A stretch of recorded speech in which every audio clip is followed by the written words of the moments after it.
Hello everyone. I hope you all are safe and healthy. Today we are starting with the new example number 14, page number 83. Let's start. Dharma and karma are partners sharing profit and loss in their capital ratio. Okay. Here it is clearly mentioned they were sharing the profit and loss in which ratio? In the capital ratio. So now here the capital of the partner is given. Dharma 1,40,000 and karma 1,20,000. So what will be the ratio? अब देखो इसमें क्या होगा 1,40,000 और यहाँ पे क्या आ जाएगा 1,20,000। अगर हम पीछे से 4 0 निकाल दें तो क्या रेटियो हो गया 14:12। इसको भी अगर अब हमें स्मॉल करना है तो क्या कर सकते हैं, डिवाइड बाय 2 करोगे तो आपको क्या मिल जाएगा 7:6। तो ये उनका क्या रेशियो हो गया, ये उनका प्रॉफिट शेयरिंग रेशियो हो गया। तो उनका कैपिटल क्या था 1,40,000 1,20,000।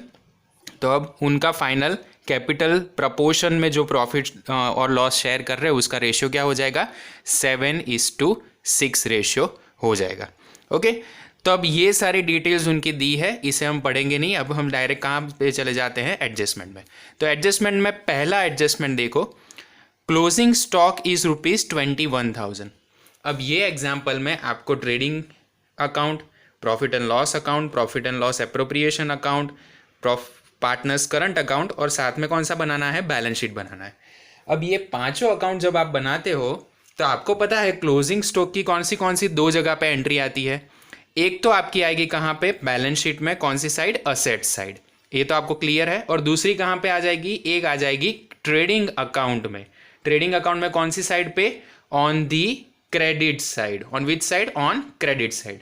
अब यहाँ पे जगह थोड़ी कम थी, इसलिए मैंने क्या किया है, पहले ट्रेडिंग अकाउंट, फिर प्रॉफिट एंड लॉस अप्रोप्रिएशन, फिर उसकी बाजू में यहाँ पे मैंने कौन सा बना दिया है, पार्टनर्स करंट अकाउंट, और उसके बाद नंबर 5 पे बैलेंस शीट। पर आपको कौन से प्रपोर्शन में बनाना है, फर्स्ट, सेकेंड, थर्ड, फिर यहाँ पे फोर्थ यहाँ पे आ जाएगा आपका नीचे, और उसके बाद नेक्स्ट पेज पे आप क्या बनाओगे, बैलेंस शीट। क्योंकि मुझे पूरे एक पेज में एडजस्ट करना था, इसलिए मैंने थोड़ा ऐसा एडजस्टमेंट किया है। ओके स्टूडेंट्स, तो अब हम स्टार्ट करेंगे आगे की एंट्री।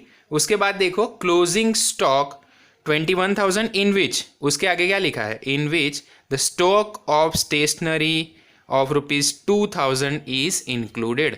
मतलब ये जो था उसके अंदर स्टेशनरी का स्टॉक भी इंक्लूड हो गया है। तो उसकी कौन सी एंट्री आएगी, तो आपको स्टेशनरी के स्टॉक में से भी ये चीज़ निकालनी पड़ेगी। तो सबसे पहले मैं उसकी पहली एंट्री दे देता हूं, कौन सी साइड पे, ट्रेडिंग अकाउंट में क्रेडिट साइड पे। क्या लिखेंगे, बाय क्लोजिंग स्टॉक। ओके, अब पहले क्लोजिंग स्टॉक की वैल्यू कितनी थी, 21,000, उसमें से माइनस कितने हो जाएंगे, 2,000, क्योंकि ये कौन से थे, स्टेशनरी के स्टॉक वाले। आंसर क्या आया आपका, 19,000। अब ये 19,000 का आपका स्टॉक है, वो कहां पे जाएगा, क्लोजिंग स्टॉक, तो वो आपका चला जाएगा सीधा बैलेंस शीट में, कौन सी साइड, असेट साइड। ओके, तो असेट साइड में आप क्या लिखोगे, करंट असेट्स लिखोगे। तो यहां पे मैं थोड़ी जगह पे छोड़ के लिख रहा हूं करंट असेट्स। उसमें सबसे पहला लिखेंगे हम क्या, क्लोजिंग स्टॉक। अब आपका क्लोजिंग स्टॉक कितने रुपए का रहा है, 19,000, तो यहां पे सीधा लिख दो 19,000। Clear students. अब दूसरी आपको क्या एंट्री करनी है, आपको यह भी ध्यान रखना है कि स्टेशनरी की स्टॉक में जो क्लोजिंग स्टॉक का था 2,000 रुपीज़, वो उसमें आपको डालना पड़ेगा। तो यहां पे देखो एग्जाम्पल में डेबिट साइड पे स्टेशनरी का कोई एक्सपेंस दिया हुआ है, यस, क्या है यहाँ पे, स्टेशनरी एक्सपेंस ₹7,000। तो मैं P&L अकाउंट में डेबिट साइड पे लिख सकता हूं स्टेशनरी एक्सपेंस। तो यहां पे मैंने लिखा स्टेशनरी एक्सपेंस ₹7,000। अब ये मैंने इनर कॉलम में क्यों लिखा, क्योंकि इसमें क्लोजिंग स्टॉक स्टेशनरी का है, तो हम माइनस इसमें से क्या करेंगे, closing stock of stationery minus करेंगे। अब कितने रुपए का था वो, 2000 रुपीज का, तो टोटल आपका एक्सपेंडिचर कितना हुआ है, 5000। मतलब आपने ईयर के बिगिनिंग में स्टेशनरी के लिए आपने 7000 का एक्सपेंस किया था, पर उसमें से 2000 रुपए का स्टेशनरी आपका बच गया है। अल्टीमेटली आपको टोटल एक्सपेंस कितना हुआ, 5000। अब ये जो क्लोजिंग स्टॉक है स्टेशनरी का, ये यहां पे लिख देंगे because it is our current assets. तो यहां पे क्या लिखेंगे, क्लोजिंग स्टॉक ऑफ स्टेशनरी। कितने रुपए लिखेंगे, ओनली ₹2000। तो ये आपका कौन सा एडजस्टमेंट हुआ, ये हुआ एडजस्टमेंट नंबर 1। क्लियर। चलो नेक्स्ट देखो, on machinery depreciation rate is to be increased up to 10%।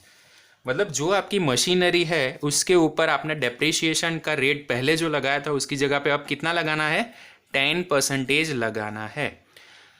तो एग्जाम्पल में मशीनरी आप कहाँ पे ढूंढोगे, डेबिट साइड पे। तो डेबिट साइड पे आ जाओ, मशीनरी लिखा हुआ है, yes here it is return machinery office 71,760 rupees. Okay, तो ये यहाँ पे दिया हुआ है, उसमें नीचे ही क्या दिया है, डेप्रिसिएशन ऑन मशीन 6240। मतलब आपने एक डेप्रिसिएशन उसका कैलकुलेट किया हुआ ऑलरेडी है, पर अब ईयर एंड में आपने क्या डिसाइड किया कि हम उसको डेप्रिसिएशन का रेट इंक्रीज करके कितना कर देंगे, 10% कर देंगे। तो पहले तो जो आपने गलती से यहाँ पे दे दिया था उसको क्या कर देंगे, उसको इसमें ऐड करके एक्चुअल वैल्यू निकालेंगे। चलो तो सबसे पहले वो करते हैं, यहाँ पे क्या लिखेंगे, मशीनरी। मशीनरी की वैल्यू कितनी है, 71,760। अब उसमें आप जो प्रीवियस डेप्रिसिएशन था, जो आपका ओल्ड डेप्रिसिएशन था, कितना था, 6240, वो क्या कर दोगे, ऐड कर दोगे। तो ऐड करने के बाद आपको क्या मिलेगा, आपको एक्चुअली उसका क्या टोटल वैल्यू था at the beginning of the year वो मिल जाएगा। तो मैंने दोनों का टोटल कर दिया, तो टोटल क्या आया, 78,000। Now what depreciation we have to apply, we have to apply depreciation at a rate of 10%। तो उसमें से मैं माइनस कर दूंगा actual finalised depreciation at the rate 10%। तो 78,000 का 10% कितना होगा, 7,800। देखो हो गया, आउटर कॉलम में क्या आंसर आ जाएगा, 70,200। क्लियर। अब इसकी दूसरी एंट्री कहां पे जाएगी, दूसरी एंट्री जाएगी on profit and loss account debit side. तो यहां पे हम क्या लिखेंगे, डेप्रिसिएशन ऑन मशीनरी। अब इसमें आप कौन सी वैल्यू लिखोगे, आप ये वाली वैल्यू ही लिखोगे। तो यहां पे क्या आ जाएगा, 7,800। Clear students. अब जैसे जैसे हम सम करते हैं उसमें जो जो वैल्यू हमने ली थी वो सब इसमें दिखा देंगे। ये हमारा हो गया, ये हमारी चीज हो गई। यहाँ पे देख लो, मशीनरी हो गया, डेप्रिसिएशन ऑन मशीनरी भी हमारा खत्म हो गया। उसके बाद क्लोजिंग स्टॉक के लिए हमने स्टेशनरी एक्सपेंस में थोड़ा काम किया था, वो भी हमारा यहाँ पे खत्म हो गया। तो हमने ये एंट्रीज कर ली। उसके बाद मोस्ट इंपॉर्टेंट आता है नंबर 3। ये एडजस्टमेंट बहुत ध्यान से देखना, नंबर 3 को आप ध्यान से देखोगे क्या लिखा हुआ है, credit sales of ₹1,000 is recorded in purchase return book by mistake। अब क्या करना था, आपका जो भी क्रेडिट सेल्स था 1,000 रुपये का, वो आपने कहाँ पे लिख दिया, परचेज रिटर्न बुक में। तो ये तो आपने मिस्टेक कर दी, तो पूरी मिस्टेक को आपको क्या करना पड़ेगा, रेक्टिफाई करना पड़ेगा। तो उसमें एक्चुअली एक साथ 4 एडजस्टमेंट, मतलब 4 अलग अलग जगह पे एंट्री आएगी, हम उसको डिटेल में देखेंगे। सबसे पहले हम ले लेंगे सेल्स।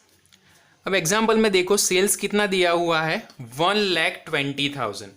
तो मैं यहां पे लिख सकता हूं बाय सेल्स। ओके, तो मैंने यहां पे लिख दिया बाय सेल्स 1,20,000। Clear students. उसके बाद उसमें अनरिकॉर्डेड वैल्यू जो आपकी क्रेडिट सेल्स पे थी वो कितनी थी, 1,000 रुपीज। तो मैं यहां पे अनरिकॉर्डेड है, अनरिकॉर्डेड सेल्स वो ऐड कर सकता हूं, तो मैंने यहाँ पे 1000 रुपीज ऐड कर दिए, मुझे उसकी क्या वैल्यू मिली 1,21,000। Clear students? चलो अब ये 1000 का जो आपका क्रेडिट सेल्स था, तो क्रेडिट सेल्स की इफेक्ट किस पे आ जाती है आपको पता है, रिसीवेबल्स पे। रिसीवेबल्स या तो फिर आप कौन सा वर्ड उसके लिए यूज कर सकते हो, डेटर्स। तो एग्जांपल में देखो डेबिट साइड पे आपको कोई भी जगह पे डेटर्स दिए हुए हैं। ओके, डेटर्स की जगह पे उन्होंने क्या नाम यूज किया है, रिसीवेबल्स। तो हम यहां पे लिख देंगे रिसीवेबल्स।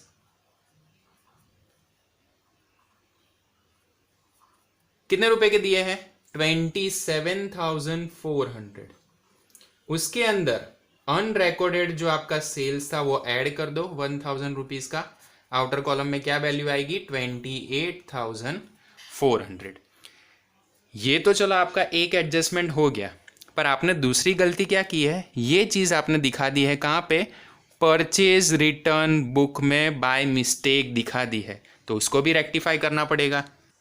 उसके लिए आप सबसे पहले क्या लिखोगे, परचेज लिखोगे।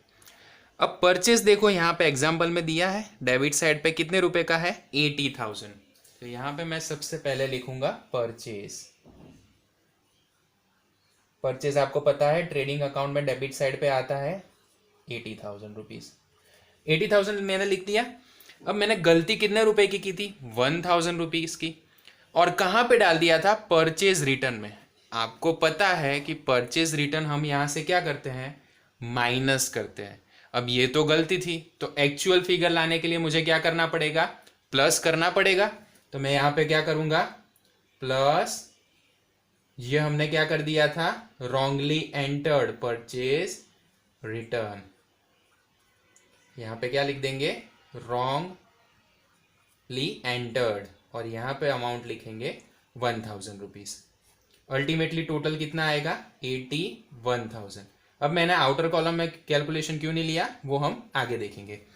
अब दूसरी एंट्री इसकी कहाँ पे आएगी, अगर आपने परचेज रिटर्न किया था और ये भी क्रेडिट वाला था, तो उसकी वजह से क्या हुआ होगा, जो भी आपकी लायबिलिटी थी, लायबिलिटी मतलब पेएबल्स, जिसको आपको पैसे देने थे, तो उसकी भी वैल्यू कम हो गई होगी, तो उसकी भी वैल्यू हमें क्या करनी पड़ेगी, बढ़ानी पड़ेगी। तो यहाँ पे लिखेंगे हम क्या, करंट लायबिलिटीज। करंट लायबिलिटीज में आप सबसे पहले ले लो पेएबल्स या तो फिर क्रेडिटर्स। एग्जांपल में देखो पेएबल्स क्रेडिट साइड पे है, हाँ, कितने रुपए के हैं, 79,000। उसमें आप क्या कर दोगे, ऐड परचेज रिटर्न जो आपने रॉन्गली किया था, वो 1000 रुपीज यहाँ पे ऐड कर दोगे। आउटर कॉलम में कितना आ जाएगा, 80,000। तो आपको पता चला एक एंट्री यहाँ पे आई सेल्स में, उसमें से 1000 प्लस हुए, वही प्लस हमने कहाँ पे किए, रिसीवेबल्स में। और ये एंट्री यहाँ पे हमने गलत की थी, तो ये इसमें प्लस हुए, और उसके बाद दूसरी एंट्री यहाँ पे प्लस हो गई। मतलब एक ही एडजस्टमेंट की 4 एंट्री हुई है, 4 अलग अलग जगह पे हमने एंट्री की। तो ये एडजस्टमेंट नंबर था हमारा, एडजस्टमेंट नंबर 3। थर्ड वाला हमने कर दिया, उसमें हमने कौन कौन सी वैल्यू ले ली, परचेज ले लिया, उसके बाद हमने ले लिया यहाँ से सेल्स, यहाँ से ले लिया हमने डेटर्स दैट मीन्स रिसीवेबल्स, और यहाँ से हमने ले लिया पेएबल्स दैट मीन्स क्रेडिटर्स। हमारा टोटल 3 एडजस्टमेंट यहाँ पे कंप्लीट हो गए। अब हम जाएंगे एडजस्टमेंट नंबर 4 के पास। 1/4 share of advertisement expense is to be carried forward for the next year. मतलब हमारा जो भी एडवर्टाइजमेंट का एक्सपेंस है, उसमें से 1/4 वैल्यू, दैट मीन्स 1/4 अगर आप करो तो 25% होता है। 25% वैल्यू आपको क्या करना है, नेक्स्ट ईयर में कैरी फॉरवर्ड करना है। अब advertisement expense that is an expense always debit side on the P&L account. तो यहाँ पे हम लिखेंगे एडवर्टाइजमेंट एक्सपेंस। डेबिट साइड पे देखो एडवर्टाइजमेंट एक्सपेंस दिया हुआ है, यस। स्टेशनरी एक्सपेंस के बिल्कुल नीचे कितने रुपए का दिया है, 36,000। यहाँ पे हम लिख देंगे 36,000 माइनस, अब हमको ये 1/4 जो शेयर है वो नेक्स्ट ईयर कैरी फॉरवर्ड करना है। अगर हम कैरी फॉरवर्ड करेंगे मतलब ये क्या हो गया, ये हो गया हमारा, हमने ऑलरेडी इसको पे कर दिया है, that means it is our prepaid expense. कौन सा हो गया, प्रीपेड। अब 36,000 का आप 1/4 करो इंटू 1 डिवाइड बाय 4, कितना आया, 9,000 रुपीज। तो इसमें वैल्यू क्या निकलेगी, 9,000। ये वैल्यू माइनस करो, आउटर कॉलम में आपको क्या आंसर मिलेगा, 36,000 माइनस 9,000। आंसर आ गया 27,000। मतलब इस साल का जो आपका एक्सपेंस हो गया वो कितना हुआ 27,000।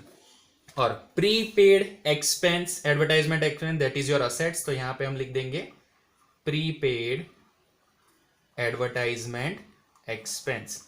कितने रुपए लिखेंगे 9,000 रुपए यहां पे लिख देंगे। तो इसके साथ हमने कौन कौन सी एंट्री खत्म कर दी, सारे एडजस्टमेंट हमने यहाँ पे खत्म कर दिए। अब हम सीधे चले जाएंगे कहाँ पे, सीधे चले जाएंगे ट्रायल बैलेंस में और उसके हिसाब से सारी एंट्री 1 बाय 1 पिकअप करेंगे। ओके, चलो कौन सी साइड से स्टार्ट करेंगे, हम डायरेक्टली स्टार्ट करेंगे फ्रॉम दी क्रेडिट साइड। अब क्रेडिट साइड पे जैसे ही आप जाते हो तो आपको क्या मिलता है, यहाँ पे मिलता है आपका कैपिटल अकाउंट्स का बैलेंस। अब कैपिटल अकाउंट्स का बैलेंस आपको पता है कहाँ पे लिखेंगे, हम लिखेंगे सीधा बैलेंस शीट में। तो यहाँ पे लिख देंगे कैपिटल। ओके, कैपिटल मैंने यहाँ पे लिख दिया। Name of the partners are Dharma and Karma. तो यहाँ पे हम लिखेंगे Dharma and second partner is Karma. Okay, Dharma में कितने आएंगे 1,40,000, कर्मा में कितने आएंगे 1,20,000। इसका टोटल करो 140 प्लस 120। 1 सेकेंड, आंसर क्या आ गया आपका 2,60,000। ये आपका हो गया 2,60,000। अब जो 2,60,000 आया उसके बाद आप देखो सेल्स की हमने एंट्री कर दी, उसके बाद है गुड्स रिटर्न डेबिट।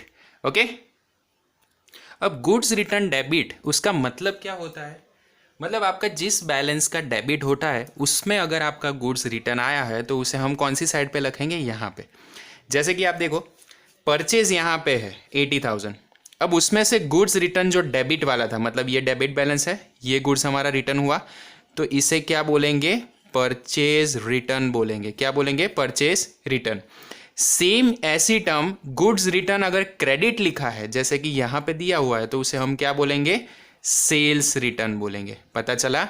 ओके, ये टर्म आपको याद रखनी पड़ेगी। जैसे हम क्रेडिटर्स और डेटर्स के लिए पेएबल्स और रिसीवेबल्स यूज करते हैं, वैसे ही गुड्स रिटर्न डेबिट मतलब जिस अकाउंट का डेबिट बैलेंस था, जैसे कि purchase account always has a debit balance, उसका गुड्स रिटर्न आया उसे कहेंगे परचेज रिटर्न।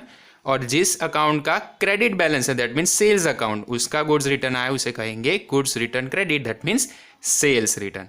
ओके, अब परचेज रिटर्न हम क्या करते हैं, परचेज में से माइनस करते हैं। अभी आपको पता चल गया होगा मैंने यहाँ पे ये इनर कॉलम में क्यों लिखा था, तो यहां से मैं माइनस कर दूंगा, इसे क्या कहेंगे परचेज रिटर्न, या तो फिर आप क्या कर सकते हो, क्या लिख सकते हो गुड्स रिटर्न डेबिट।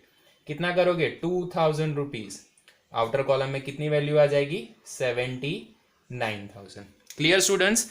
आगे देखो सैलरी आउटस्टैंडिंग ₹700। अब सैलरी आउटस्टैंडिंग है तो आपको डेबिट साइड पे भी देखना है कि सैलरी एक्चुअली कितनी दी हुई है, तो यहाँ पे उसका कैलकुलेशन है। देखो तो ये चीज़ हम बाद में रखते हैं, या तो फिर चलो कर देते हैं। सैलरी देखो कितनी है 13,200। अब जो 13,200 की आपकी सैलरी थी उसमें ब्रैकेट में क्या लिखा हुआ है वो देखो, अप टू 28 to 17। क्लियर। तो अब हमको यहाँ पे पता चल रहा है कि हमने आउटस्टैंडिंग किया है। सैलरी की एक्चुअली वैल्यू कितनी है यहाँ पे देखो 13,200। ओके, डेट में क्या लिखा हुआ है 28/2, that means we have paid the salary up to the month of February. February तक ही हमने सैलरी पे की है, मतलब हमने 1 महीने की सैलरी पे नहीं की है, दैट इज अवर आउटस्टैंडिंग। तो ये जो वैल्यू होगी वो कितने महीने की होगी 11 महीने की होगी। तो डिवाइड बाय 11 करेंगे तो हमको पता चल जाएगा कि टोटल 1 मंथ की सैलरी कितनी होती है 1,200 रुपए। तो उसमें हम क्या ऐड कर देंगे आउटस्टैंडिंग सैलरी ऐड कर देंगे। तो आउटस्टैंडिंग सैलरी आपकी कितनी हुई 1,200 रुपए। टोटल में ऐड करो 13,200 प्लस 1,200, आंसर क्या आया 14,400। Now outstanding as salary is your expenditure, तो फर्स्ट लिखेंगे आउटस्टैंडिंग सैलरी। इसमें टोटल अमाउंट में कितना आ जाएगा 1,200, इसमें 700 जो होगा वो इंक्लूड हो जाएगा, प्लस बाकी की जो भी अमाउंट 500 रुपीज रही वो हम आउटस्टैंडिंग में साथ में ही इसको क्यूमुलेट कर देंगे। तो अल्टीमेटली टोटल कितना आ जाएगा 1,200 रुपये बाहर आ जाएगा। तो हमने ये भी यहाँ पे आउटस्टैंडिंग सैलरी कर दी और यहाँ पे सैलरी का एडजस्टमेंट हमारा खत्म हो गया। आगे देखो, लोन ऑफ धर्मा, मतलब Dharma is a partner, as a Dharma and Karma are the partners. तो धर्मा ने कितने रुपए की लोन ली है? 30,000 रुपीज की loan. So loan is our liability. तो फर्स्ट ऑफ ऑल क्या लिख देंगे यहाँ पे? Loan of Dharma, Dharma is your partner. तो पार्टनर की लोन है तो उस पर इंटरेस्ट तो आपको देना पड़ेगा। तो इंटरेस्ट हम कितना देते हैं? अगर यहाँ पे कुछ डिक्लेरेशन है तो उसके हिसाब से, अगर डिक्लेरेशन नहीं है तो as per Indian partnership act 1932 कितना देना पड़ेगा? 6% देना पड़ेगा। तो यहाँ पे कोई भी जात का डिक्लेरेशन नहीं था तो हम सबसे पहली नोट बना देंगे नोट्स टू अकाउंट्स में, क्या? Interest on loan. अब देखो टोटल वैल्यू कितनी थी? 30,000। उसके ऊपर 6% as a 6% rate of interest we will provide. और कितने महीने के लिए मिलेगी? ये पूरे साल के लिए, दैट मीन्स 12/12 हो गया। तो इसमें कोई कैलकुलेशन करने की जरूरत नहीं है। 30,000 इंटू 6% सीधा लगा दो। एक्चुअली कितना इंटरेस्ट पे करना पड़ता है? 1,800 रुपये पे करना पड़ेगा। 1,800 that will become your interest on loan. Okay, तो 1,800 होते हैं तो 1,800 पे कर दो, सीधा कैलकुलेशन।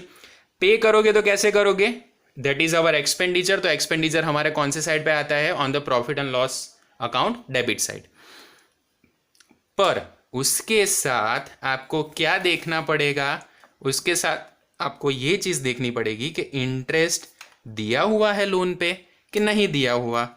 तो यहाँ पे भाई ने क्या किया है? देखो, इंटरेस्ट ऑन लोन 1,200 रुपये तो एक्चुअली डाले हुए हैं। तो हम क्या करेंगे? सबसे पहले लिखेंगे यहाँ पे interest on loan. Actual figure कितनी है? 1,200 रुपये प्लस होने कितने चाहिए? 1,800। तो जो हम लिख देंगे आउटर कॉलम में। तो बाकी के कितने हो गए आउटस्टैंडिंग इंटरेस्ट? 600 रुपये हो गए आपके आउटस्टैंडिंग इंटरेस्ट में। Now outstanding interest is your liability. तो जो भी लायबिलिटी होती है तो आप कहां पे लिखते हो? On which side? आप लिखते हो वो लोन में 600 रुपये सीधा यहां पे। तो यहां पे लिख देंगे इंटरेस्ट ऑन लोन, यहां पे लिखोगे आउटस्टैंडिंग बाय ₹600। Clear students? ये यहां पे हमने गलती कर दी, आउटस्टैंडिंग सैलरी 1,200 रुपये यहां पे ही आएगा। तो यहां पे लिख देंगे आउटस्टैंडिंग सैलरी, जो प्रीवियस पॉइंट में हमने देखा था 1,200 रुपीज यहाँ पे आने वाला है। क्लियर हो गया? यहां तक आपको सारी चीजें क्लियर हो गई होगी। चलो अब आगे जाते हैं। ओके, तो लोन का हो गया हमारा खत्म। तो लोन ऑफ धर्मा यहाँ पे टिक कर देंगे। सेकंड यहाँ पे टिक कर देंगे इंटरेस्ट ऑन लोन, वो जो हमने ऑलरेडी कर दिया है। उसके बाद आता है discount received. Now discount received that is our income. तो इनकम कहाँ पे आएगी? P&L account, credit side. तो यहाँ पे लिखेंगे bye discount received. Discount received कितने का है? 6,600 रुपीज, सीधा लिख देंगे क्रेडिट साइड। उसके बाद क्या दिया हुआ है? Bank overdraft. तो bank overdraft that is your liability. तो लायबिलिटी आपकी आ जाएगी सीधी यहाँ पे बैंक ओवरड्राफ्ट बाय ₹2,800। क्लियर? तो ये दोनों हमने कर दिया। उसके बाद दिया है करंट अकाउंट का बैलेंस। तो बैलेंस हम सीधा कहाँ पे डालेंगे? On the same side, that means over here. यहाँ पे लिखेंगे by balance brought down. As it is on a credit side तो हम लिखेंगे credit side. Name of the partner that is Karma. Karma में कितने हैं? 14,000। तो यहाँ पे हम लिख देंगे 14,000 रुपीज। Clear students? तो हमने इस साइड की सारी एंट्री कर दी है। अब मैं इसको यहाँ पे रख रहा हूँ जैसे कि सिर्फ आपको डेबिट साइड का बैलेंस दिखेगा। अब डेबिट साइड में सबसे पहले स्टार्ट करेंगे कौन सी साइड से? First one we are starting with the drawings. तो ड्राइंग आपको पता है कौन सा बैलेंस होता है ड्राइंग का? ड्राइंग का बैलेंस होता है डेबिट। पार्टनर्स करंट अकाउंट में डेबिट साइड पे लिख देंगे सबसे पहले 2 ड्राइंग्स। मैंने एक लाइन छोड़ दी है किसके लिए? बैलेंस लाने के लिए। फर्स्ट पार्टनर धर्मा, उसका कितना है? 7,500। सेकेंड पार्टनर का कितना आएगा? 5,000। एंट्री हो गई। चलो आगे देखो, ओपनिंग स्टॉक। ओपनिंग स्टॉक आप कहाँ पे लिखोगे? On the debit side of trading account. मैंने सबसे पहले एक लाइन इसके लिए छोड़नी पड़ती है, पर मैंने नहीं छोड़ी, तो नीचे लिख देते हैं, कोई दिक्कत नहीं है, आंसर तो आने ही वाला है। ओपनिंग स्टॉक कितने रुपए का है? 15,000, तो यहाँ पे लिख देंगे 15,000। चलो, तो हमारे दो एडजस्टमेंट यहाँ पे हो गए, ड्रॉइंग्स आ गया, ओपनिंग स्टॉक आ गया। आगे दिया है goods return credit. It means इसे क्या कहा जाएगा? Sales return. तो सेल्स रिटर्न हम सेल्स में से माइनस कर देंगे। कितना आएगा रिटर्न? 3,000 रुपीज। माइनस करो 3,000, सो 1,21,000 माइनस 3,000, दैट मीन्स 1,18,000। तो यहाँ पे लिख देंगे 1,18,000। नेक्स्ट वन, आगे रिसीवेबल्स हो गया, सैलरी हो गया, मशीनरी हो गया, डेप्रिसिएशन ऑन मशीनरी हो गया। आगे बिल्डिंग। अब बिल्डिंग में देखो, बिल्डिंग में आपको क्या दिया हुआ है? सीधी वैल्यू दे दी है, डेप्रिसिएशन का रेट नहीं दिया, सीधा अमाउंट डायरेक्ट आउटर कॉलम में ले आओ। Building 80,000 rupees. चलो मैं 80,000 सीधा ले आया आउटर कॉलम में। उसके बाद है वेजिस। वेजिस की कितनी वैल्यू दी है? 1,600 रुपीज़। अब 1,600 के जो आपके वेजिस है वो कहाँ पे आएंगे? आपको याद रखना है, अगर आप सैलरी के रिलेटेड कोई भी एक्सपेंस करते हो तो वो आएंगे प्रॉफिट एंड लॉस अकाउंट में डेबिट साइड पे, पर वेजिस जो है वो कहाँ पे आएंगे? ट्रेडिंग अकाउंट में। तो ट्रेडिंग अकाउंट में लिख देंगे हम वेजिस। वेजिस कितने रुपए के हैं? 1,600। मैंने लिख दिया डेबिट साइड पे 1,600 रुपीज़ फॉर वेजिस। तो हमारा बिल्डिंग हो गया, वेजिस हो गया। नेक्स्ट आता है insurance premium. Insurance premium that is your expenditure. तो एक्सपेंडिचर पर कौन सा वाला? ये आपका रूटीन वर्क है, रूटीन एक्सपेंस है, डे टू डे ऑपरेशंस में ये चीज़ें होती है, तो प्रॉफिट एंड लॉस अकाउंट में सीधा डेबिट साइड पे आ जाएगा। लिखेंगे क्या? Insurance premium. Okay, insurance premium कितनी वैल्यू आएगी? 1,800 रुपीज़। यहाँ पे हम लिख देंगे सीधा 1,800 in the outer column. Next one that is discount allowed. Now we have allowed discount to someone, मतलब हमने किसी को डिस्काउंट दिया है, तो ये तो हमारा एक्सपेंस हो गया। तो एक्सपेंस भी हम यहाँ पे लिख देंगे डिस्काउंट अलाउड। कितने रुपए का किया है हमने अलाउड? 3,200। तो यहाँ पे लिख देंगे 3,200। ये दोनों एंट्री भी हमारी यहाँ पे खत्म हो गई। आगे दिया है इंटरेस्ट ऑन लोन, जिसकी एडजस्टमेंट हमने कर दिया। फिर है फर्नीचर। फर्नीचर कहाँ पे आएगा? On the balance sheet. Furniture asset side पे सीधा आ जाएगा फर्नीचर। वैल्यू कितनी है? 87,000। नेक्स्ट वन स्टेशनरी एक्सपेंस हो गया, एडवर्टाइजमेंट एक्सपेंस हो गया। आगे है cash balance. Cash balance that is your current assets. तो यहाँ पे लिख देंगे कैश बैलेंस। अमाउंट कितनी है? 51,200। आगे करंट अकाउंट का बैलेंस आपका दिया है, किसका? पार्टनर धर्मा का। अब ये जो है बैलेंस कौन सा है? Debit balance. तो डेबिट बैलेंस हम कहाँ पे लिखेंगे? यहाँ पे डेबिट साइड पे to balance brought down, name of the partner that is Dharma. कितने? 17,000। 17,000 मैंने यहाँ पे लिख दिया, सेकेंड कॉलम में मैंने डैश लगा दिया। चलो, मतलब हमने ऑलमोस्ट सारी चीज़ें यहाँ पे कर दी। अब बाकी क्या रहा? अब सिर्फ टोटल करना बाकी है, जो हम फटाफट कर देते हैं। स्टार्ट करेंगे ट्रेडिंग अकाउंट से। ट्रेडिंग अकाउंट में क्रेडिट साइड का टोटल करो, 1,18,000 प्लस 19,000। कितना आंसर आया? 1,37,000। यहाँ पे डाल देंगे 1,37,000। Same total we will forward on the debit side, 1,37,000। उसमें से माइनस करो 79,000 माइनस 15,000 माइनस 1,600। आंसर क्या आया? 41,400। ये जो है प्रॉफिट, ये हम ट्रांसफर करेंगे कहाँ पे? On the credit side of the P&L account, और इसे बोलेंगे क्या? This will be called as your gross profit. Okay, ये जो आपका ग्रॉस प्रॉफिट आया हम ट्रांसफर करेंगे यहाँ पे बाय ग्रॉस प्रॉफिट। कितनी वैल्यू है? 41,400। 41,400 में कितने ऐड करेंगे? 6,600 ऐड करेंगे, तो उसके बाद आपको एक वैल्यू मिल जाएगी। पर जैसे ही इस साइड का आप देखोगे तो टोटल मुझे ऐसा लग रहा है कि इस साइड का ज्यादा आएगा, क्योंकि 27 प्लस 14 प्लस 1800 ये सब मिला के मुझे लग रहा है कि इस साइड का टोटल ज्यादा आने वाला है। तो सबसे पहले हम इस साइड का करते हैं। 5,000 plus 7,800 plus 27,000 plus 14,400 plus 18,000 plus 18,000 plus 3,200। तो आपका इस साइड का टोटल आ रहा है कितना, 61,000। मैंने यहां पे लिख दिया 61,000। 61,000 हम फॉरवर्ड करेंगे same on the other side, that is on a credit side.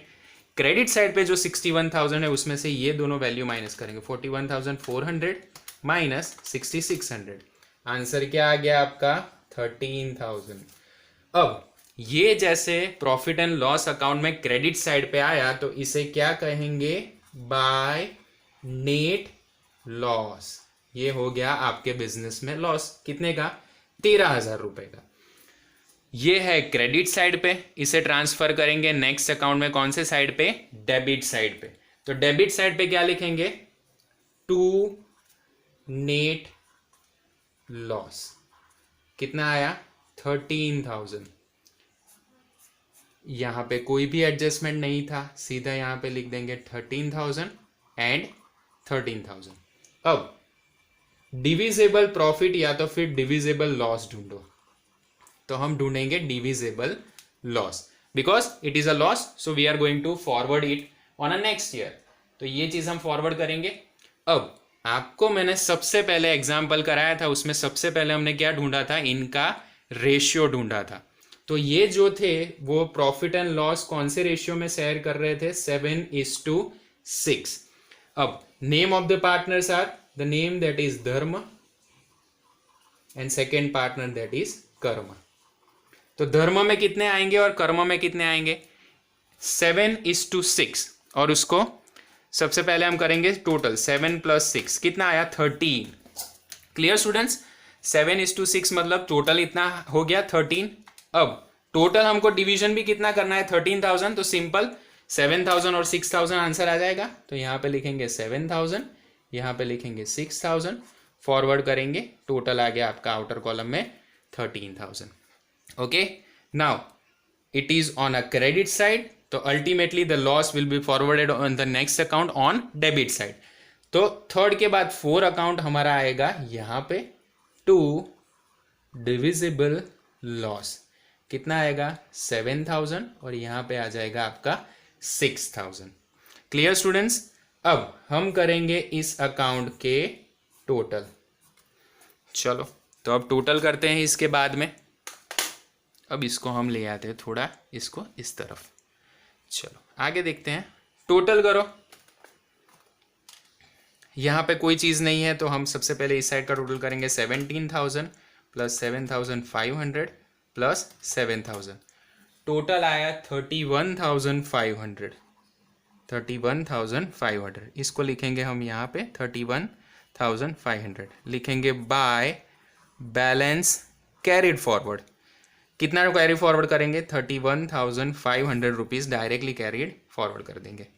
अब यहाँ पे टोटल करो, तो 5 + 6 दैट मीन्स 11, तो यहाँ पे लिखेंगे 11, सॉरी यहाँ पे है 14,000। तो टोटल क्या आ जाएगा, 14,000, यहाँ पे आएगा 14,000 to balance carried forward 5 + 6 that means 11, 14,000 minus 11,000, answer क्या आ गया आपका 3,000। तो इसमें से 3,000 ट्रांसफर होंगे, इसमें तो 31,000 ट्रांसफर होंगे। चलो अब आपको बच्चों इस तरह से याद रखना है, इसका बैलेंस कौन सा है, क्रेडिट बैलेंस। तो क्रेडिट बैलेंस जो है हम कौन सी साइड पे ट्रांसफर करेंगे, डेबिट साइड पे ट्रांसफर करेंगे, क्रॉस इफेक्ट देते हैं ना।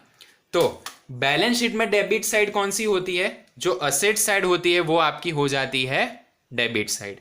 तो यहां पे मैं लिखूंगा करंट अकाउंट्स बैलेंस और name of the partner that is धर्मा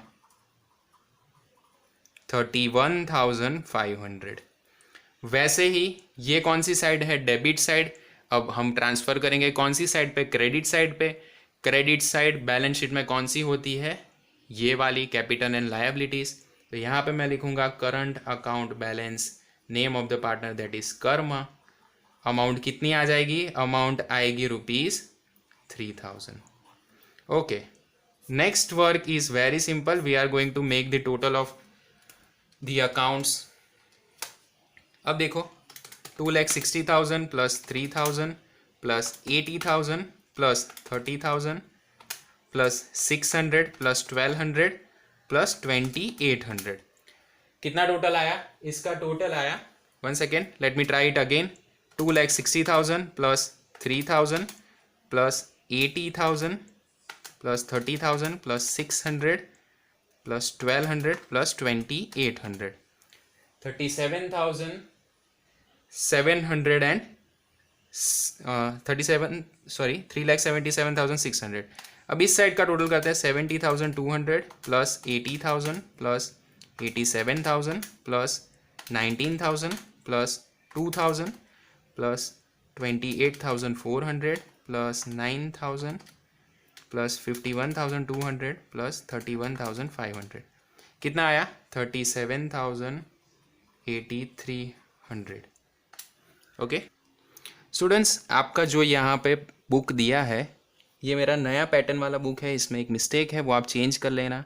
यहाँ पे जो सैलरी आउटस्टैंडिंग आता है उसकी जगह पे कौन सी चीज़ है? Wages outstanding. Okay, wages outstanding आपके कितने हैं? 700 रुपीज़. तो वो अब हम यहाँ पे ट्रांसफ़र करेंगे वेजिस आउटस्टैंडिंग और यहाँ पे करेंगे 700. अब इसका टोटल करोगे तो आपका आंसर आ जाएगा 378,300. ओके स्टूडेंट्स, ये चीज़ है नई बुक में, ये मिस्टेक है. सैलरी का कैलकुलेशन ऑलरेडी हम यहाँ पे करते हैं, इसमें यहाँ क्या आ जाएगा? वेजिस आउटस्टैंडिंग आ जाएगा. ये चीज़ आप सुधार लेना, बुक में ये चीज़ चेंज कर लेना, आपको आंसर इसका मिल जाएगा. That is all for today. I am uploading the video for the students who are studying in standard 11th and 12th commerce for the subject accountancy and economics. If you have any kind of query, please mention that in comment section. I will try to give you the answer within a span of some time, within a day. Okay, that's all. और ये chapter हमारा ख़त्म हो उसके बाद economics start करना है या तो फिर अकाउंटेंसी स्टार्ट करना है, just mention that in comment section. Thanks a lot. Jai Hind.